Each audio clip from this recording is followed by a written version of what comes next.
Hello friends, welcome to our YouTube channel. ನೋಡಿ, ಒಳ ಮೀಸಲಾತಿ ಜಾರಿಗೆ ಬಂದಂತ ವಿಷಯ ನಿಮಗೆಲ್ಲ ಗೊತ್ತಿರುವಂಥದ್ದು. ಅಂಡ್ ಬರೀ ಸರ್ಕಾರ ಹೇಳಿದ್ರೆ ಮತ್ತೆ ಅನೌನ್ಸ್ ಮಾಡಿದ್ರೆ ಇದು ಸಾಕಾಗೋದಿಲ್ಲ. ಇದ್ರ ಮೇಲೆ ಒಂದು ಮಸೂದೆಯನ್ನು ಕೂಡ ತರಬೇಕಾಗುತ್ತೆ. ಫೈನಲಿ ಬೆಳಗಾಂ ಸೆಷನ್ ಅಲ್ಲಿ ಈ ಒಂದು ಒಳ ಮೀಸಲಾತಿ ಮಸೂದೆಗೆ ಸಚಿವ ಸಂಪುಟ ಸಭೆಯಲ್ಲಿ ಒಂದು ಗ್ರೀನ್ ಸಿಗ್ನಲ್ ಕೊಟ್ಟಿದ್ದಾರೆ. ಸೊ ಒಳ ಮೀಸಲಾತಿಯನ್ನ ಈಗ ಡಿಸ್ಟ್ರಿಬ್ಯೂಟ್ ಮಾಡಲಾಗಿದೆ. ಸೊ ಇದರ ಮೂಲಕ ಕಾನೂನುಬದ್ಧಗೊಳಿಸಲಾಗಿದೆ. ಮೊದಲು ಸರ್ಕಾರ ಹೇಳಕತ್ತಿತ್ತು, ಒಳ ಮೀಸಲಾತಿ ಕೊಟ್ಟೇವಿ ಅಂತ ಹೇಳಿ ಅದಕ್ಕೊಂದು ಸಮಿತಿನೂ ಅಪಾಯಿಂಟ್ ಮಾಡಿತ್ತು. ಆದ್ರೆ ಸರ್ಕಾರದೊಳಗೆ ಕೆಲವೊಂದಿಷ್ಟು ಮಿನಿಸ್ಟರ್ ಹೇಳಿದ್ರೆ, ಸಿಎಂ ಹೇಳಿದ್ರೆ ಮಾತ್ರ ಅದು ಒಂದು ಕಾಯ್ದೆ ಆಗೋದಿಲ್ಲ, ಅದು ನ್ಯಾಯಬದ್ಧ ಆಗೋದಿಲ್ಲ. ಅದಕ್ಕಾಗಿ ಒಂದು ಮಸೂದೆಯನ್ನ ತರಬೇಕಾಗಿತ್ತು. ಪರಿಶಿಷ್ಟ ಜಾತಿಯವರಿಗೆ ಒಳ ಮೀಸಲಾತಿಯನ್ನ ಕಲ್ಪಿಸುವ ಚಾರಿತ್ರಿಕ ತೀರ್ಮಾನ. ಯಾಕೆ ಚಾರಿತ್ರಿಕ ಆಗಿದೆ? ತೆಲಂಗಾಣ ಬಿಟ್ರ ಕರ್ನಾಟಕದೊಳಗ ಒಳ ಮೀಸಲಾತಿಯನ್ನ ಈಗ ರೀಸೆಂಟ್ ಆಗಿ ಇಂಪ್ಲಿಮೆಂಟ್ ಮಾಡಲಾಗಿದೆ. ಓಕೆ, ಇನ್ ಮುಂದೆ ಬರುವಂತ ಜಾಬ್ಗಳಲ್ಲಿ ಇದು ಅಪ್ಲಿಕೇಬಲ್ ಆಗುತ್ತೆ ಅಂತ. ಫಾರ್ ಎಕ್ಸಾಂಪಲ್, ಮುಂದೆ ಬರುವಂತ ನೇಮಕಾತಿಗಳಲ್ಲಿ ಇದನ್ನ ಕನ್ಸಿಡರ್ ಮಾಡ್ತಾರೆ ಅಂತ. ಈ ಸೌಲಭ್ಯದ ಕಾನೂನಾತ್ಮಕ ರಕ್ಷಣೆಗಾಗಿ ರಚಿಸಲಾಗಿರುವ ಮಸೂದೆಗೆ ಆಲ್ರೆಡಿ ಅನುಮೋದನೆ ಸಿಕ್ಕಿದೆ. ಇದರ ಮೂಲಕ ನಾಗಮೋಹನ್ ದಾಸ್ ಕಮಿಟಿನೂ ಕೂಡ ಇದಕ್ಕೆ ಅಪಾಯಿಂಟ್ ಮಾಡಲಾಗಿತ್ತು. ಪರಿಶಿಷ್ಟ ಜಾತಿಯವರಿಗೆ ಲಭ್ಯವಿರುವ 17% ಮೀಸಲಾತಿ ಅಡಿಯಲ್ಲಿ ಎಡಗೈ ಸಂಬಂಧಿತ ಜಾತಿಗಳು, ಅದು ಅವ್ರಿಗೆ ಏನಂತ ಕರೆದಿದ್ದಾರೆ, ಪ್ರವರ್ಗ ಎ. ಅವರಿಗೆ 6%, ಬಲಗೈ ಸಂಬಂಧಿತ ಜಾತಿಗಳಿಗೆ ಬಿ ಪ್ರವರ್ಗದಲ್ಲಿ 6%, ಮತ್ತು ಸ್ಪರ್ಶ ಮತ್ತು ಅಲೆಮಾರಿ ಜಾತಿಗಳಿಗೆ ಸಿ ವರ್ಗಕ್ಕೆ ಸೇರಿಸಿ 5% ಮೀಸಲಾತಿಯನ್ನ ಜಾರಿಗೊಳಿಸುವುದರ ಮೂಲಕ 17% ಇಲ್ಲಿ ಕಂಪ್ಲೀಟ್ ಆಗಿದ್ದನ್ನ ನಾವು ಕಾಣ್ತೀವಿ. ಕಾನೂನಿನ ಅಡಚಣೆಗಳು ಕೂಡ ಎದುರಾಗುವಂತ ಸನ್ನಿವೇಶಗಳು ಇಲ್ಲಿ ಸೃಷ್ಟಿಯಾಗಿದ್ದಾವೆ, ಎದುರಾಗಿದೆ. ಈಗ ಜನವರಿ 28ಕ್ಕೆ ಒಳ ಮೀಸಲಾತಿಯನ್ನ ಕುರಿತು ಮತ್ತು ಈ ನೇಮಕಾತಿಯನ್ನ ಕುರಿತು ಹೈಕೋರ್ಟ್ ನಲ್ಲಿ ಒಂದು ತೀರ್ಪು ಕೂಡ ಹೊರಬೀಳಲಿದೆ. ನಿನ್ನೆ ಇವನ್ ಚೀಫ್ ಮಿನಿಸ್ಟರ್ಗೆ ಏನು ವಿದ್ಯಾರ್ಥಿಗಳು ಹೋಗಿ ಭೇಟಿಯಾಗಿದ್ದಾರೆ, ಅವರು ಕೂಡ ನ್ಯಾಯಾಲಯದ ತೀರ್ಪು ಬಂದ ತಕ್ಷಣ ಕಾಲ್ಫಾರ್ಮ್ ಮಾಡ್ತೀವಿ ಅಥವಾ ನೇಮಕಾತಿ ಮಾಡ್ತೀವಿ ಅಂತ ಹೇಳಿದ್ದಾರೆ. ಅಂಡ್ ನಿಮ್ಮೊಳಗೆ ಕೆಲವೊಬ್ಬರಿಗೆ ಅನಿಸ್ಬಹುದು, ಸರ್ ಇನ್ನೂ ಎಷ್ಟು ದಿನ ಅಂತ. ಡೋಂಟ್ ವರಿ ಗೈಸ್, ಬಿಕಾಸ್ ನಿಮ್ಮ ಕಡೆಯಿಂದ ನೀವು ಓದುವಂತ ಪ್ರಯತ್ನವನ್ನ ಮಾಡ್ರಿ. ಅದು ಸರ್ಕಾರ ಬಿಟ್ಟಂತ ವಿಚಾರ. ಯಾಕಂದ್ರೆ ನಾವು ಹೇಳಿದಾಗ ಸರ್ಕಾರ ಕಾಲ್ಫಾರ್ಮ್ ಮಾಡೋದಿಲ್ಲ. ಅವ್ರಿಗೆ ಯಾವಾಗ ಆ ಒಂದು ಹುದ್ದೆಗಳ ಅವಶ್ಯಕತೆ ಇದೆಯೋ ಅವಾಗ್ಲೇನೆ ತುಂಬ್ತಾರೆ. ಅಂಡ್ ನಾವು ಏನೇ ಹೇಳಿದ್ರು ಕೂಡ ಅವರು ಕೇಳೋದಿಲ್ಲ. ಅಫ್ಕೋರ್ಸ್ ವಾಟ್ ಎವರ್ ಆಕ್ಟಿವಿಟೀಸ್ ನೀವೇನ್ ಮಾಡ್ತಿದ್ದೀರಾ ಶಾಂತಿಯುತವಾಗಿ ನೀವು ಅದನ್ನ ಮಾಡ್ಬೋದು, ಅದರೊಳಗೆ ಏನಿಲ್ಲ. ಬಹಳಷ್ಟು ದಿನ ಆಯ್ತು, ಬಹಳ ಜನದ ಏಜ್ ಕ್ರಾಸ್ ಆಗ್ತಾ ಇದೆ. ಅದಕ್ಕೆ ಒಳ ಮೀಸಲಾತಿ ವಿಷಯನ ಆದಷ್ಟು ಬೇಗ ಮುಗಿಸಿ ನೋಟಿಫಿಕೇಶನ್ ಮಾಡುವಂತ ಅವಶ್ಯಕತೆ ಅಂತೂ ಡೆಫಿನೆಟ್ಲಿ ಇದೆ. ಆದ್ರೆ ಸ್ವಲ್ಪ ನಿಮ್ ಕಡೆಯಿಂದನೂ ಪೇಷನ್ಸ್ ಇರಲಿ. ಈ ಬಗ್ಗೆ ಸುದೀರ್ಘವಾಗಿ ಚರ್ಚೆ ನಡೆಸುವುದರ ಮೂಲಕ ಈ ಅಧಿವೇಶನದೊಳಗೆ ಒಂದು ಮಸೂದೆಯನ್ನು ಕೂಡ ಮಂಡನೆ ಮಾಡಿ ಪಾಸ್ ಮಾಡಿದ್ದಾರೆ. ಅಂಡ್ ಮಸೂದೆಯ ಲಾಭ ಏನಾಗುತ್ತೆ? 101 ಜಾತಿಗಳನ್ನ ABC ಎಂದು 3 ಪ್ರವರ್ಗಗಳಾಗಿ ವಿಂಗಡಿಸಲಾಗಿದೆ. ಸರ್ಕಾರಿ ಹುದ್ದೆಗಳಿಗೆ ಒಳ ಮೀಸಲಾತಿ ಕಾರಣಕ್ಕೆ ತಡೆ ಹಿಡಿಯಲಾಗಿದ್ದ ನೇರ ನೇಮಕಾತಿ ಪ್ರಕ್ರಿಯೆಯನ್ನ ಆರಂಭಿಸಲಿಕ್ಕೆ ಸಿಬ್ಬಂದಿ ಮತ್ತು ಆಡಳಿತ ಸುಧಾರಣಾ ಇಲಾಖೆ DPAR ಇದರಿಂದ ಡೆಫಿನೆಟ್ಲಿ ನೆರವಾಗಲಿದೆ. ಅಲ್ಲದೆ ಎಲ್ಲ ಇಲಾಖೆಗಳು ಮತ್ತು ಅವುಗಳ ಅಧೀನದಲ್ಲಿರುವ ಎಲ್ಲ ನಿಗಮ ಮಂಡಳಿ ಸಂಸ್ಥೆಗಳಲ್ಲಿ ಮುಂಬಡ್ತಿ ಪ್ರಕ್ರಿಯೆ ಹಸಿರು ನಿಶಾನೆ ಸಿಗಲಿದೆ. ಇದು ಡೌಟಾ? ಮುಂಬಡ್ತಿ ಇಂಪ್ಲಿಮೆಂಟ್ ಮಾಡ್ತಾರೆ ಇಲ್ಲೋ ಡೌಟ್ಫುಲ್ ಆಗಿದೆ. ಬಟ್ ಮೀಸಲಾತಿ ಅಂತೂ ಮಾಡಿದ್ದಾರೆ. ನಾಗಮೋಹನ್ ದಾಸ್ ಸಮಿತಿಯನ್ನು ಕೂಡ ಇದಕ್ಕೆ ಅಪಾಯಿಂಟ್ ಮಾಡಿದ್ರು. ವಯೋಮಿತಿ ಸಡಿಲಿಕೆಗೂ ಅವಕಾಶ. ನೋಡ್ರೆ ಇಲ್ಲಿ ಇನ್ನೊಂದು ಪಾಯಿಂಟ್ ಈ ಒಂದು ಮಸೂದೆ ಒಳಗೆ ಏನಿದೆ ಅಂದ್ರೆ, ಉದ್ಯೋಗಗಳ ನೇಮಕಾತಿಗಳಲ್ಲಿ ಎಲ್ಲ ಅಭ್ಯರ್ಥಿಗಳಿಗೆ ಗರಿಷ್ಠ ವಯೋಮಿತಿಯಲ್ಲಿ ಸಡಿಲಿಕೆ ನೀಡಲು ತೀರ್ಮಾನಿಸಲಾಗಿದ್ದು, ಈ ಬಗ್ಗೆ ಪ್ರತ್ಯೇಕ ಆದೇಶ ಹೊರಡಿಸಲು ಕೂಡ DPR ಅಗತ್ಯ ಕ್ರಮ ವಹಿಸಲು ನೆರವಾಗಲಿದೆ. ಓಕೆ, ನೋಡ್ರಿ, ಒಳ ಮೀಸಲಾತಿ ಅಡಿಯಲ್ಲಿ ಇನ್ ಕೇಸ್ ಏನಾದ್ರೂ ವಯೋಮಿತಿ ಸಡಿಲಿಕೆಯನ್ನ ಕೊಡ್ಬೇಕಾ, ಇವ್ರಿಗೆ ಕೊಡ್ಬೇಕಾ ಅಂದ್ರೆ ಅದಕ್ಕೂ ಕೂಡ ಅವಕಾಶವನ್ನ ಕೊಡಲಾಗಿದೆ. ಹೊಸ ದತ್ತಾಂಶ ಅಥವಾ ಮಾಹಿತಿ ಬಂದಾಗ ಅಗತ್ಯ ಮಾರ್ಪಾಡುಗಳನ್ನ ಮಾಡಲಿಕ್ಕೆ ರಾಜ್ಯ SC ಮತ್ತು ST ಆಯೋಗಕ್ಕೆ ಅಧಿಕಾರ ನೀಡುವ ಬಗ್ಗೆ ಕೂಡ ಕರ್ನಾಟಕ ರಾಜ್ಯ ಅನುಸೂಚಿತ ಜಾತಿಗಳು ಮತ್ತು ಅನುಸೂಚಿತ ಬುಡಕಟ್ಟುಗಳ ಆಯೋಗ ಕಾಯ್ದೆ 2002ಕ್ಕೆ ತಿದ್ದುಪಡಿಯನ್ನು ಕೂಡ ಮಾಡಲಾಗಿದೆ. SC ST ಸ್ಟೇಟ್ ಆಯೋಗ, ರಾಜ್ಯ ಆಯೋಗ ಅಂತ ಕೂಡ ಮಾಡ್ತಿದ್ದಾರೆ. ಅಂಡ್ ಪರಿಶಿಷ್ಟ ಜಾತಿಗಳಲ್ಲಿನ ಚಲನಶೀಲತೆ ಮತ್ತು ಲಭ್ಯವಾಗುವ ದತ್ತಾಂಶಗಳನ್ನ ಪರಿಶೀಲಿಸಿ ಕಾಲಕಾಲಕ್ಕೆ ಈ ಜಾತಿಗಳನ್ನ ಅಧ್ಯಯನ ಮಾಡಿ ವರದಿಯನ್ನ ನೀಡಲಿಕ್ಕೆ ಪರಿಶಿಷ್ಟ ಜಾತಿಗಳ ಶಾಶ್ವತ ಆಯೋಗವನ್ನ ರಚಿಸ್ತೀವಿ ಅಂತ ಮೊದಲೇ ಹೇಳಿದ್ದಾರೆ. ಇಲ್ಲಿ ಇನ್ನೊಂದು ಗೊಂದಲ ಏನು ಅಂದ್ರೆ 56%ಗೆ ಹೆಚ್ಚಿಸಲು ನಿರ್ಣಯ ಅಂತ ಇದೆ. ಓಕೆ, ಈಗಿರುವಂತ ಮೀಸಲಾತಿ ಪ್ರಮಾಣವನ್ನ ಹೆಚ್ಚಿಸಲಿಕ್ಕೆ ಸಂವಿಧಾನದ 9ನೇ ಅನುಸೂಚಿ, ಓಕೆ, 9ನೇ ಪರಿಚ್ಛೇದಕ್ಕೆ ತಿದ್ದುಪಡಿ ತರುವಂತೆ ಕೇಂದ್ರದ ಮೇಲೆ ಒತ್ತಡ ಹೇರುವ ನಿರ್ಣಯವನ್ನ ಇದೇ ಅಧಿವೇಶನದಲ್ಲಿ ಕೈಗೊಳ್ಳಲಿಕ್ಕೆ ಸಂಪುಟ ಸಭೆ ತೀರ್ಮಾನಿಸಿದೆ. ಇದು ಕೂಡ ಇಂಪಾರ್ಟೆಂಟ್. ಅಂದ್ರೆ 50%. ಯಾಕೆ 50% ಅಂತ ಹೇಳ್ತಿದ್ದಾರೆ ಅಂದ್ರೆ ನೀವು ಯಾರ್ಯಾರೆಲ್ಲ landmark judgement, supreme court ನ ಲ್ಯಾಂಡ್ ಮಾರ್ಕ್ ಜಜ್ಮೆಂಟ್ಸ್ ಗಳನ್ನ ಯಾರ್ಯಾರು ನೋಡಿಲ್ಲ ಅವರೆಲ್ಲರೂ ನೋಡ್ರಿ. ಇಂದಿರಾ ಸಾಹ್ನಿ ಪ್ರಕರಣದೊಳಗೆ 1992 ನಲ್ಲಿ ಸುಪ್ರೀಂ ಕೋರ್ಟ್ ಹೇಳಿದೆ ಮೀಸಲಾತಿ ಪ್ರಮಾಣ ಯಾವುದೇ ಕಾರಣಕ್ಕೂ 50% ಮೀರಬಾರದು ಅಂತೇಳಿ. ಆದ್ರೆ ಕರ್ನಾಟಕ ಸರ್ಕಾರ ರಾಜ್ಯದಲ್ಲಿನ ಜನಸಂಖ್ಯೆ ಪ್ರಮಾಣಕ್ಕೆ ಅನುಗುಣವಾಗಿ ಪರಿಶಿಷ್ಟ ಜಾತಿಯನ್ನ 15ರಿಂದ 17ಕ್ಕೆ ಮತ್ತು ಪಂಗಡಗಳನ್ನ 3ರಿಂದ 7ಕ್ಕೆ ಹೆಚ್ಚಿಸೈತಿ. ಇದರಿಂದಾಗಿ ಈವನ್ ಮೀಸಲಾತಿ 50%ಗಿಂತ ಜಾಸ್ತಿ ಹೋಗಿ ಈಗ 56% ಆಗಿದೆ. ಇದರಿಂದಾಗಿ ಮೀಸಲಾತಿ ಪ್ರಮಾಣವನ್ನ 50% ಗಡುವನ್ನ ಮೀರಿ ಹೋಗಿದೆ. ಓಕೆ, ಸೊ ಇದರಿಂದ ಯಾವುದೇ ತೊಂದರೆ ಆಗಬಾರ್ದು. ಕೇಂದ್ರ ಸರ್ಕಾರದ ಮೇಲೂ ನಾವು ಒತ್ತಡ ತರ್ತೀವಿ, 9ನೇ ಪರಿಚ್ಛೇದಕ್ಕೆ ತಿದ್ದುಪಡಿ ತರಲಿಕ್ಕೂ ಕೂಡ ಹೇಳ್ತೀವಿ ಅಂತ ಹೇಳಿದ್ದಾರೆ. ಸೊ ಇದು ಅಂದ್ರೆ ಇಲ್ಲಿವರೆಗೂ ಜಸ್ಟ್ ಸರ್ಕಾರ ಅನೌನ್ಸ್ ಮಾಡಿತ್ತು. ಈಗ ಇದರ ಸಂಬಂಧನೇ ಒಂದು ಕಾನೂನನ್ನ ಮಾಡಿದೆ. ಕಾನೂನು ರೂಪದೊಳಗೆ ಒಳ ಮೀಸಲಾತಿ ಮಸೂದೆಯನ್ನ ಮಂಡನೆ ಮಾಡುವುದರ ಮೂಲಕ ಇದನ್ನ ಜಾರಿಗೆ ತರಲಿಕ್ಕೆ ಮುಂದಾಗಿದೆ. ಸೊ ಯಾರು ಸ್ಪರ್ಧಾತ್ಮಕ ಪರೀಕ್ಷೆಗಳನ್ನ ಓದ್ತಿದ್ರಿ ನಿಮಗೇನು ಎಸ್ ಈ ಒಂದು ವಿಷಯ ಒಂದ್ ಹಂತಕ್ಕೆ ಬಂದೈತಿ. ಓಕೆ, ಸೊ ಯಾರು ಕೂಡ ಕಾಲ್ಫಾರ್ಮ್ ಆಗೋದಿಲ್ಲ ಅಂಡ್ ನಮಗ್ ಜಾಬ್ ಸಿಗೋದಿಲ್ಲ, ಸಿಗ್ತಾವೋ ಇಲ್ಲೋ ಈ ಡೌಟ್ಸ್ ಗಳಲ್ಲಿ ಇರಬೇಡ್ರಿ. ಓದ್ತಾ ಇರಿ guys, just continue your preparation. ಎದಕ್ಕಂದ್ರೆ ಸಮ್ ಥಿಂಗ್ಸ್ ಡೆಫಿನೆಟ್ಲಿ ಲೈಫ್ ಒಳಗೆ ನಮ್ಮ ಕೈ ಒಳಗೆ ಇರೋದಿಲ್ಲ. ಐ ಕ್ಯಾನ್ ಅಂಡರ್ಸ್ಟ್ಯಾಂಡ್ 4 years ಆಯ್ತು ಸರ್ ನಾನು ಓದ್ತಾನೆ ಇದೀನಿ ಅಂತ. ನೋ, ಆ ತರ ಎಲ್ಲ ಮಾತಾಡಿದ್ರೆ ಆಗೋದಿಲ್ಲ. 4 years ಇಂದ ಓದ್ತಿದ್ದೀರಾ, ಬಟ್ ನಾಳೆ ಎಕ್ಸಾಮ್, ನೆಕ್ಸ್ಟ್ ಮಂತ್ ಎಕ್ಸಾಮ್ ಅಂತ ಇಟ್ಟಾಗ ಪಾಸ್ ಆಗುವಂತ ಎಬಿಲಿಟಿ ನೀವು ಬೆಳೆಸ್ಕೊಂಡಿದ್ದೀರಾ.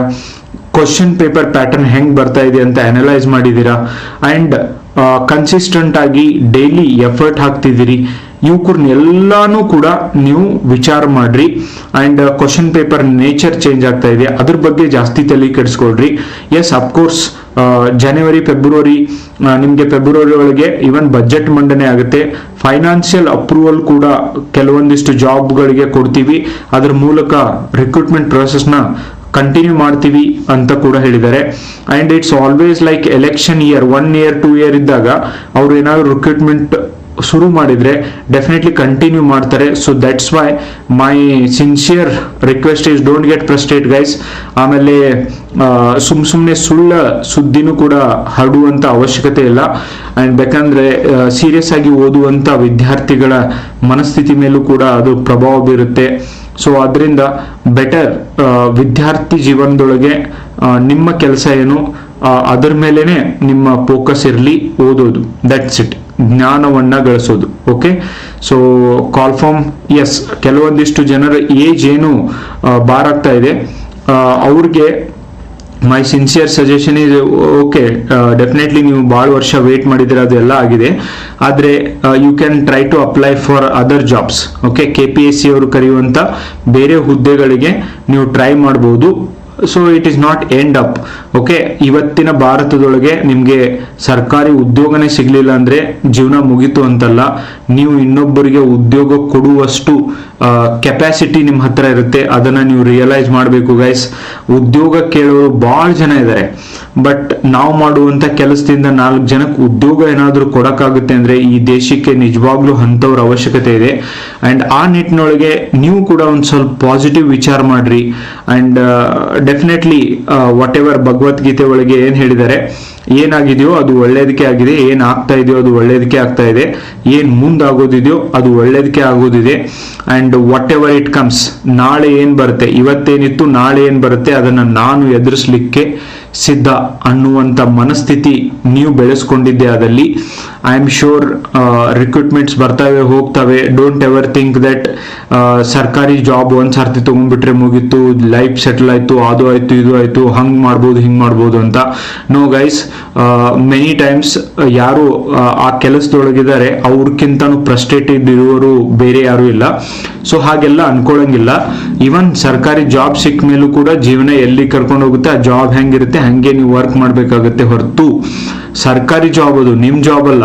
ಓಕೆ, ನಿಮ್ ಜಾಬ್ ಅಂದ್ರೇನು, ನೀವೇ ಒಂದೇನಾದ್ರೂ ಜಾಬ್ ನ ಸೃಷ್ಟಿ ಮಾಡ್ಕೊಂಡಿದ್ರೆ ಅದು ನಿಮ್ ಜಾಬ್. ನೀವು ಹೇಳಿದಾಗ, ನೀವು ಮಾಡ್ಬೇಕಂದಾಗ, ನಿಮಗ್ ಮೂಡಿದ್ದಾಗ ನೀವು ಮಾಡ್ಬೋದು. ಸರ್ಕಾರಿ ಜಾಬ್ ಒಳಗೆ ನಿಮ್ಗೆ ಅಲ್ಲಿ ಏನು ಕೆಲಸ ಇಲ್ಲ ಅಂದ್ರೂ ಕೂಡ ನೀವು ಸುಮ್ ಹೋಗಿ ಅಲ್ಲಿ ಕೊಡ್ಬೇಕು. ದಟ್ ಇಸ್ ವಾಟ್ ಸರ್ಕಾರಿ jobs. And don't be obsess about your job and all those things. Enjoy the student life also. Okay, student life ನ ಎಂಜಾಯ್ ಮಾಡಿ ಅಂದ್ರೇನು, ಶಿಸ್ತಾಗೆ ಓದ್ಬೇಕು. ಎದಕ್ಕಂದ್ರೆ ಆ ಜ್ಞಾನ ನಿಮ್ಮನ್ನ ನಾಳೆ 4 ಮಂದಿ ಮುಂದೆ ತಲೆ ಎತ್ಕೊಂಡು ಅಡ್ಡಾಡೋ ಹಾಗೆ ಮಾಡುತ್ತೆ. ಆ ಜ್ಞಾನ ನಿಮ್ಮನ್ನ ಬೇರೆಯವರು ತಿರುಗಿ ನೋಡೋ ಹಾಗೆ ಮಾಡುತ್ತೆ. ಆ ಜ್ಞಾನ ಇನ್ನೊಬ್ಬರಿಗೆ ಉಪಯೋಗನೂ ಕೂಡ ಆಗುತ್ತೆ ನೀವು ಉಪಯೋಗ ಮಾಡಿದ್ರೆ. So what I feel is, ನಮ್ ಜೀವನ ನಾವು ಬೆಟರ್ ಮಾಡ್ಕೊಳ್ಳೋದ್ರಲ್ಲಿ ಎಸ್ ಬಹಳ ಜನ ಮಾಡ್ಕೊಂಡಿದ್ದಾರೆ, ಓಕೆ ಫೈನ್. ಬಟ್ ನಮ್ಮಿಂದ ಇನ್ನೊಬ್ಬರ ಜೀವನ ಬೆಟರ್ ಮಾಡ್ಲಿಕ್ಕೆ ಏನಾದ್ರೂ ಅವಕಾಶ ಸಿಗುತ್ತೆ ಅಥವಾ ಸಾಧ್ಯ ಆಗುತ್ತೆ ಅಂದ್ರೆ definitely we need such heroes in this society. And ಎಷ್ಟೇ ಜನ ಇವತ್ತು ಅಂಬೇಡ್ಕರ್ ಅವರಾಗಿರ್ಬೋದು, ಗಾಂಧೀಜಿ ಅವರಾಗಿರ್ಬೋದು, ನೆಹರೂಜಿ ಅವರಾಗಿರ್ಬೋದು, ವಾಟ್ ಎವರ್ ಅಟಲ್ ಬಿಹಾರಿ ವಾಜಪೇಯಿ ಅವರಾಗಿರ್ಬೋದು, ವಾಟ್ ಎವರ್ ಯಾರೇ ನಾಯಕರಿದ್ದಾರೆ, ಇವರೆಲ್ಲರ ಹೆಸರು, ಇವರೆಲ್ಲರ ಸ್ಟ್ಯಾಚ್ಯೂ, ಇವರೆಲ್ಲರದು ಕೂಡ ದೇಶದ ತುಂಬೆಲ್ಲ ನಮ್ಗೆ ಕಾಣ್ತವೆ. ಅಂದ್ರೆ that is not like they are the great leaders, but ಅವರು ಇರೋದ್ರ ಜೊತೆಗೆ ಎಷ್ಟು ಜನಕ್ಕಾಗುತ್ತೋ ಅಷ್ಟು ಜನಕ್ಕೆ ಅವರು ಹೆಲ್ಪ್ ಮಾಡಿದ್ದಾರೆ, ಸಹಾಯ ಮಾಡಿದ್ದಾರೆ. That's why they are remembered for in this world. So ಅದೇ ತರ ಅಂಥವು ಎಷ್ಟೋ ಅವಕಾಶಗಳು ನಿಮಗೂ ಕೂಡ ಸಿಗ್ತವೆ. ಅಂಡ್ ಅದಕ್ಕೆ ಸೊ ಡಿಪ್ರೆಷನ್ ಆಗೋದು ಅಥವಾ ಲೈಕ್ ನನಗೂ ಎಂದರೆ ಜಾಬ್ ಸಿಗ್ತದೋ ಇಲ್ಲೋ, ಏಜ್ ಮುಗಿದು ಹೋಗ್ತಾ ಇದೆ ಅನ್ನುವಂಥ ಫೀಲಿಂಗ್. ಓಕೆ, ಒಂದೇದು ಏಜು ಅದು ಇದು ತಿಳ್ಕೊಳ್ಳು ಅಷ್ಟು ತಲೆ ಕೆಡಿಸ್ಕೊಳ್ಳುವಂಥ ವಯಸ್ಸು ಅಥವಾ ಅವಶ್ಯಕತೆ ಈಗಿಲ್ಲ guys. Age is just a number. ಅದು ಡೆಫಿನೆಟ್ಲಿ ಏಜ್, ನೀವು ನಾಳೆ ಜಾಬ್ ಆದ್ರೂ ಕೂಡ ಏಜ್ ಆಗುತ್ತೆ. ಆದ್ರೆ ಜಾಬ್ ಆದಾಗ ನಿಮ್ಗೆ ಅನ್ಸುತ್ತೆ ಜಾಬ್ ಆದಾಗ ಆದ್ರೆ ನಡೆಯುತ್ತೆ ಅಂತ. No, age is age. ಅದು ಜಾಬ್ ಆದವ್ರದೇ ಇರಲಿ, ಆಗದೆ ಇರೋರ್ದೇ ಇರಲಿ. ಸೊ ಆ ತರ ತೀರಾ ಅಷ್ಟು ಡೀಪ್ ಆಗಿ ಅಷ್ಟು ವಿಚಾರ ಮಾಡಬೇಡ್ರಿ. ವಾಟ್ ಎವರ್ ಟುಡೇ ನಿಮಗೆ ಸಿಕ್ಕಿರುವಂತ ಅವಕಾಶ, ಓದ್ತಾ ಇದ್ದೀರಾ, ಚೆನ್ನಾಗಿ ಓದಿ. ಪಾರ್ಟ್ ಟೈಮ್ ಕೆಲಸ ಮಾಡ್ಕೊಂಡು ಓದ್ತಿದ್ದೀರಿ, ಎಸ್ ವೆರಿ ಗುಡ್. ಬಿಕಾಸ್ ನಿಮಗೆ ಆ ಪಾರ್ಟ್ ಟೈಮ್ ಕೆಲಸ ತಿಳಿಸ್ಕೊಡುವಷ್ಟು ಜೀವನನ ಬೇರೆ ಐ ಡೋಂಟ್ ಥಿಂಕ್ ಯಾವ ಜಾಬು ಕೂಡ ತಿಳಿಸ್ಕೊಡೋದಿಲ್ಲ, ಎಲ್ಲೂ ಕೂಡ ತಿಳಿಸ್ಕೊಡೋದಿಲ್ಲ. And be humble. ನಿಮ್ಗೆ ಸಿಕ್ಕಿರುವಂತ ಅವಕಾಶನ ಸರಿಯಾಗಿ ಉಪಯೋಗ ಮಾಡ್ಕೊಳ್ಳಿ guys. And there is always, ಇವತ್ತು ಯಾವ್ದಾದ್ರು ನಿಮ್ ಕೈ ತಪ್ಪಿದೆ, ಏನೋ ನನ್ ಮಿಸ್ ಆಯ್ತು, ಅದು ಆಯ್ತು ಅಂತ ನಿಮ್ಗೆ ಏನಾದ್ರೂ ಅನಿಸ್ತಿದ್ರೆ, with my experience I am telling you, ನಿಮ್ಮ ಒಂದು ಭಾವನೆ ಸರಿಯಾಗೇ ಇದ್ರೆ ನಿಮ್ಗೆ ಬೇರೆಯವ್ರಿಗೆ ಕೆಟ್ಟದ್ ಮಾಡುವ ಅವಶ್ಯಕತೆ ಇಲ್ಲ, ಯಾರ್ದು ಮನೆ ಹಾಳು ಮಾಡುವಂತ ಅವಶ್ಯಕತೆ ಇಲ್ಲ. ನಂದೇ ದುಡ್ದು ನಾನೇ ತಿನ್ಬೇಕು. ಅಂಡ್ ಅದಕ್ಕೆ ಜಾಬ್ ಸಿಕ್ಕರೆ ಓಕೆ, ಇಲ್ಲ ಅಂದ್ರೆ ನಾನೇ ಜಾಬ್ ಕ್ರಿಯೇಟ್ ಮಾಡ್ಕೋತೀನಿ. ಇಷ್ಟು ಜನಸಂಖ್ಯೆ ನಮ್ಮ ದೇಶದೊಳಗೆ ಇರೋದೇ ಒಂದು ಅವಕಾಶ ಅಂತ ಈ ಮನೋಭಾವದಿಂದ ಯಾರಾದ್ರೂ ನೀವು ಹೋದ್ರೆ ಐ ಆಮ್ ಶೋರ್ ಇವತ್ತಿನ ಭಾರತದೊಳಗೆ ನೀವು ಏನ್ ಬೇಕಾದ್ದು ಮಾಡಿ ಬದುಕಬಹುದು ಗೈಸ್. ಐ ಮೀನ್ ಬದುಕಲಿಕ್ಕೆ ಅಷ್ಟೊಂದು ಕಷ್ಟಗಳಿಲ್ಲ. ಯಾಕಂದ್ರೆ ಹಿಂದೆ ಎಂದೂ ಇಲ್ಲದೆ ಇರುವಷ್ಟು ಅವಕಾಶಗಳು ಸರ್ಕಾರದಿಂದ ಆಗಿರ್ಬೋದು, ಪ್ರೈವೇಟ್ ಸೆಕ್ಟರ್ ಇಂದ ಆಗಿರ್ಬೋದು, ಅಂಡ್ ಈವನ್ ಸ್ಟಾರ್ಟ್ಅಪ್ ಬಿಸ್ನೆಸ್ ಗಳಿಂದ ಆಗಿರ್ಬೋದು ಬಹಳಷ್ಟು ವಿದ್ಯಾರ್ಥಿಗಳಿಗೆ ಸಿಗ್ತಿದಾವೆ. ಆಮೇಲೆ ಇನ್ನೊಂದು ವಿಷಯನ ನಾನು ಹೇಳಬೇಕು, ಏನಂದ್ರೆ ರೈಲ್ವೆ ಒಳಗೆ 10 ಲಕ್ಷ ಕೊಟ್ರೆ ಜಾಬ್ ಸಿಗುತ್ತೆ, ಅಂಡ್ ಪೊಲೀಸ್ 20 ಲಕ್ಷ ಕೊಟ್ರೆ ಪೊಲೀಸ್ ಕಾನ್ಸ್ಟೇಬಲ್ ಸೆಲೆಕ್ಷನ್ ಆಗುತ್ತೆ, ಡೈರೆಕ್ಟ್ ಆಗುತ್ತೆ, 1 ಕೋಟಿ ಕೊಟ್ರೆ KAS ಆಗುತ್ತೆ ಅಂತ ಎಷ್ಟೋ ಜನ ಈ ಸೊಸೈಟಿ ಒಳಗಿದ್ದಾರೆ. ಮೊನ್ನೆ ನನಗೆ ಯಾರೋ ಕೇಳ್ತಾ ಇದ್ರು, ಸರ್ ಇದ್ರ ಮೇಲೆ ಒಂದು ವಿಡಿಯೋ ಮಾಡಿ ಅಂತ. ದಯವಿಟ್ಟು ಗೈಸ್, ನಿಮ್ಗೆ ಸರ್ಕಾರಿ ಜಾಬ್ ಹಾನೆಸ್ಟ್ ಆಗಿ ನಿಯತ್ತಾಗಿ ಬಂತ ಎಸ್ ಮಾಡಬಹುದು ನೀವು. ಅದನ್ನ ಬಿಟ್ಟು ಈ ಅಡ್ಡ ಮಾರ್ಗಗಳನ್ನ ಹಿಡಿಬೇಡಿ. They are very very dangerous. Okay, and ಈ ಸೊಸೈಟಿ ಒಳಗೆ ದುಡುದ್ ತಿನ್ನೋರು ದುಡುದ್ ಸತ್ತವರು ಬಾಳ ಕಮ್ಮಿ, ಇನ್ನೊಬ್ರು ತಿನ್ನೋರು ಅಂಡ್ ಇನ್ನೊಬ್ಬರನ್ನ ಮನೆ ಹಾಳು ಮಾಡಿ ಸತ್ತವರೇ ಜಾಸ್ತಿ.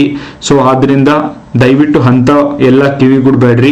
ನಿಮ್ಗೆ ಓದ್ಲಿಕ್ಕೆ ಆಗೋದಿಲ್ವಾ, yes you do whatever you want, ಬೇರೆ ಬಿಸ್ನೆಸ್ ಮಾಡ್ರಿ, ಏನೋ ಮಾಡಿ ನೀವು ಬದುಕ್ಬೋದು. ಅದನ್ನ ಬಿಟ್ಟು ದುಡ್ಡು ಕೊಟ್ಟು ಅದು ಕೊಟ್ಟು ಆ ತರ ಎಲ್ಲ ಆಗೋದಿಲ್ಲ ಗೈಸ್. ರೈಲ್ವೆ ಒಳಗೆ ಜಾಬ್ ಸಿಗ್ತವೆ, ಅದು ಸಿಗ್ತವೆ ಅಂತ ಮೊನ್ನೆ ಬೆಳಗಾವಿ ಜಿಲ್ಲೆಯ 20 ಜನ ಯುವಕರು 10 ಲಕ್ಷ ಮುಂಬೈ ಒಳಗೆ ಹೋಗಿ ಒಬ್ಬರಿಗೆ 10 ಲಕ್ಷ, ಒಬ್ಬೊಬ್ರು 10 ಲಕ್ಷ ಕೊಡ್ಲಿಕ್ಕೆ ಒಂದು ವ್ಯವಹಾರ ಕುದುರಿತು. ಅದು ಆದ್ಮೇಲೆ ಅರ್ಧ ದುಡ್ಡು ಕೊಟ್ಟು ಆ ಅರ್ಧ ದುಡ್ಡು ಕೂಡ ಈಗ ಗಾಯಬಾಗಿದ್ದಾವೆ. ಆಮೇಲೆ ನೀವು ಯಾರು ಕೊಟ್ಟಿದ್ದಾರೆ ಅವ್ರನ್ನ ಹಿಡಿತೀನಿ, ನಮ್ಮ ಅಂಕಲ್ ಪಾಲಿಟಿಷಿಯನ್ ಅದಾನ, ನಮ್ಮ ಅಣ್ಣ ಪೊಲೀಸ್ ಅದಾನ. ನೋ ಗೈಸ್, ಯಾರು ಏನು ಮಾಡಕ್ ಬರೋದಿಲ್ಲ ಅಂಡ್ ಯಾರು ಏನು ಅವ್ರನ್ನ ಮಾಡಕ್ ಬರೋದಿಲ್ಲ. ಯಾಕಂದ್ರೆ ದೇ ಆರ್ ಪ್ರೊಫೆಷನಲ್ಸ್. ಇಂಥವು ಎಷ್ಟೋ ಮಂದಿ ಟೋಪಿ ಹಾಕ್ದವ್ರು. ಸೊ ಹಾಗಾಗಿ ಅಂಥವಕ್ಕೆಲ್ಲಾನು ತಲೆಗೊಡ್ಬೇಡ್ರಿ. ಫೈನಲಿ ಈ ಒಳ ಮೀಸಲಾತಿಯ ಒಂದು ಇವನ್ ಕಾಯ್ದೆ ಕೂಡ, ಮಸೂದೆ ಕೂಡ ಮಂಡನೆ ಮಾಡಿದ್ದಾರೆ. Let's hope. Yes, I agree, like ಎಷ್ಟು ದಿನ ವೇಟ್ ಮಾಡೋದು ಅಂತ. ಬಟ್ ಯಾರೆಲ್ಲ ವೇಟ್ ಮಾಡ್ತಿದ್ದೀರೋ, ನಾನು ಇಷ್ಟು ವೇಟ್ ಮಾಡಿದಕ್ಕೂ ನನ್ನ ಜೀವನ ಓನ್ಲಿ ಬೆಟರ್ ಆಗುತ್ತೆ ಮುಂದೆ ಹೋಗಿ ಅನ್ನುವಂಥ ಭರವಸೆಯಿಂದನೇ ವೇಟ್ ಮಾಡಿ ಅಂತ ನಾನು ಹೇಳ್ತೀನಿ. ಯಾಕಂದ್ರೆ ನೀವು ಏನು ಲೈಕ್ ಒಳ್ಳೆ ಉದ್ದೇಶ ನಿಮ್ದಾಗಿದ್ರೆ ನಿಮ್ಗೆ ಒಳ್ಳೆ ಅವಕಾಶಗಳು ಸಿಗ್ತವೆ. ಇವತ್ತಿಲ್ಲ ಅಂದ್ರೆ ನೆಕ್ಸ್ಟ್ ಇಯರ್ ಸಿಗುತ್ತೆ, ನೆಕ್ಸ್ಟ್ ಇಯರ್ ಇಲ್ಲ ಅಂದ್ರೆ ಅದ್ರ ನೆಕ್ಸ್ಟ್ ಇಯರ್ ಸಿಗುತ್ತೆ. ಬಟ್ ಅಲ್ಲಿವರೆಗೂ ಕಾಯುವಂತ ಪೇಷನ್ಸ್ ನಿಮ್ಗೆ ಇರಬೇಕು. ಅಂಡ್ ಜೀವನದೊಳಗೆ ಯಾರೇ ಇವತ್ತು ಮುಂದೆ ಬಂದಿದ್ದಾರೆ ಅಂದ್ರೆ ಬಿಸ್ನೆಸ್ ಮಾಡಿದ್ದಾಗಿರ್ಬೋದು, ಅಥವಾ ಇವನ್ ಸರ್ಕಾರಿ ಹುದ್ದೆ ಒಳಗೆ ಹೋಗಿ ಚೆನ್ನಾಗಿ ಅವರು ಹೆಸರು ಮಾಡಿದ್ದಾರೆ, ಎಲ್ಲ ಮಾಡಿದ್ದಾರೆ ಅಂದ್ರೆ ಅದಕ್ಕೆ ಮೂಲ ಕಾರಣನೇ that resilience. Okay, immediately business ಮಾಡಿದ್ಮೇಲೆ ಯಾರಿಗೂ ಕೂಡ ಲಾಭ ಬರೋದಿಲ್ಲ, ಅಂಡ್ ಇಮಿಡಿಯೇಟ್ಲಿ ನೀವು ಜಾಬ್ ಹೋದ್ಮೇಲೆ ಎಲ್ಲರಿಗೂ ಹೆಸರು ಬರೋದಿಲ್ಲ, ಅಂಡ್ ಸೇವೆ ಮಾಡ್ಲಿಕ್ಕೆ ನಿಮ್ಗೆ ಅವಕಾಶನೂ ಸಿಗದೆ ಇರ್ಬೋದು. ಆದ್ರೆ ಅಪ್ನಾ ಟೈಮ್ ಆಯೇಗ, ಒಂದು ದಿನ ನಮ್ಮ ಸಮಯನೂ ಕೂಡ ಬರುತ್ತೆ ಅನ್ನುವಂಥ ಒಂದು ಮನೋಭಾವ ನಿಮ್ದೇನಾದ್ರೂ ಇದ್ರೆ, ಅಲ್ಲಿವರೆಗೂ ಕಾಯುವಷ್ಟು ತಾಳ್ಮೆ ನಿಮ್ಮಲ್ಲಿ ಇದ್ರೆ ಐ ಆಮ್ ಶೋರ್ ಆ ಸಮಯ ಬಂದೇ ಬರುತ್ತೆ. ಪ್ಲೀಸ್ ಟೆಲ್ ಎವ್ರಿ ಡೇ, ನಂದು ಕೂಡ ಸಮಯ ಬರುತ್ತೆ, definitely I will reach where I want to reach. ಅದಕ್ಕಿಂತ ಹೆಚ್ಚಿಗೆ ಅಚೀವ್ ಮಾಡ್ತಿರೋ ಹೊರತು ಕಡಿಮೆ ಮಾಡೋದಿಲ್ಲ. ಅದನ್ನ ಬಿಟ್ಟು ನೆಗೆಟಿವ್ ಎಲ್ಲ ಥಿಂಕ್ ಮಾಡಬೇಡ್ರಿ. ಅಂಡ್ ಎಸ್ ಗೈಸ್, ಸೊ ಇಷ್ಟು ಇನ್ಫಾರ್ಮೇಶನ್ ಹೇಳಬೇಕಾಗಿತ್ತು. ಎಸ್, ಒಳ ಮೀಸಲಾತಿ ಕಾಯ್ದೆನ ಆಲ್ರೆಡಿ ಮಸೂದೆನ ಪಾಸ್ ಮಾಡಲಾಗಿದೆ. So please have patience and ಇನ್ನೊಂದು ಸ್ವಲ್ಪ ದಿನ ವೇಟ್ ಮಾಡ್ರಿ. ಸರ್ ಸ್ವಲ್ಪ ದಿನ ಅಂದ್ರೆ ಎಟ್ರಿ, ನೀವರೇ ಬರೀ ಇದನ್ನೇ ಹೇಳ್ತೀರಿ. ನೋ ಗೈಸ್, ಸ್ವಲ್ಪ ದಿನ ಎಷ್ಟು ಅಂದ್ರೆ ಸರ್ಕಾರದ ಕಡೆನೂ ವಿಚಾರ ಮಾಡ್ರಿ, ಸರ್ಕಾರದೊಳಗೂ ಏನ್ ನಡೀತಾ ಇದೆ ವಿಚಾರ ಮಾಡ್ರಿ. There are so many things are not in our hand. Okay, so ನಮಗ್ ಬರುವಂತ ಸಿಟ್ಟನ್ನ, ನಮಗ್ ಬರುವಂತ ಕೆಲವೊಂದು ನಮ್ಮೊಳಗಿರುವಂತ ಗುಣಗಳನ್ನ ನಮ್ಗೆ ಕಂಟ್ರೋಲ್ ಮಾಡಕ್ ಆಗೋದಿಲ್ಲ ಬಹಳ ಸರ್ತಿ. ಹಂಗಿದ್ದಾಗ ಸರ್ಕಾರದೊಳಗೆ ನೂರಾರು ಜನ ಇರ್ತಾರೆ, ಎಲ್ಲಾ ಮಿನಿಸ್ಟರ್ಗಳು ಇರ್ತಾರೆ, ಎಲ್ಲಾ ಜಾತಿಯವರು ಇರ್ತಾರೆ, ಎಲ್ಲರನ್ನೂ ಕನ್ವಿನ್ಸ್ ಮಾಡಬೇಕು, ಎಲ್ಲರಿಗೂ ನ್ಯಾಯ ಕೊಡಿಸ್ಬೇಕು. How tough it is. Okay, so ಆದ್ರಿಂದ ಇಂಡಿಯಾದೊಳಗೆ ಸರ್ಕಾರಿ ಜಾಬ್ ಮೇಲೆ ಜಾಸ್ತಿ ಹಂಬಲ ಅಂಡ್ ಪ್ರೆಷರ್, ಫ್ಯಾಮಿಲಿ ಪ್ರೆಷರ್ ಎಲ್ಲ ಇರೋದ್ರಿಂದ yes I can understand. But yes, ಯುವಕರನ್ನೆಲ್ಲ ಮೀರಿ ಬೆಳೆಯುವಂಥವ್ರು ನೀವು ಆಗ್ಬೇಕು. ಅಂಡ್ ಅವಾಗ್ಲೇ ನಿಮ್ಗೆ ಹೆಂಗ್ ಬದುಕಬೇಕು ಅಂತ ನಿಮ್ಗೆ ಗೊತ್ತಾಗುತ್ತೆ ಅನ್ನೋದು ನನ್ನ ಅನಿಸಿಕೆ. So thank you so much for watching the video. ಇನ್ನು ಸ್ವಲ್ಪ ದಿನ ವೇಟ್ ಮಾಡಿ ಗೈಸ್. ಬಾಯ್, ಟೇಕ್ ಕೇರ್.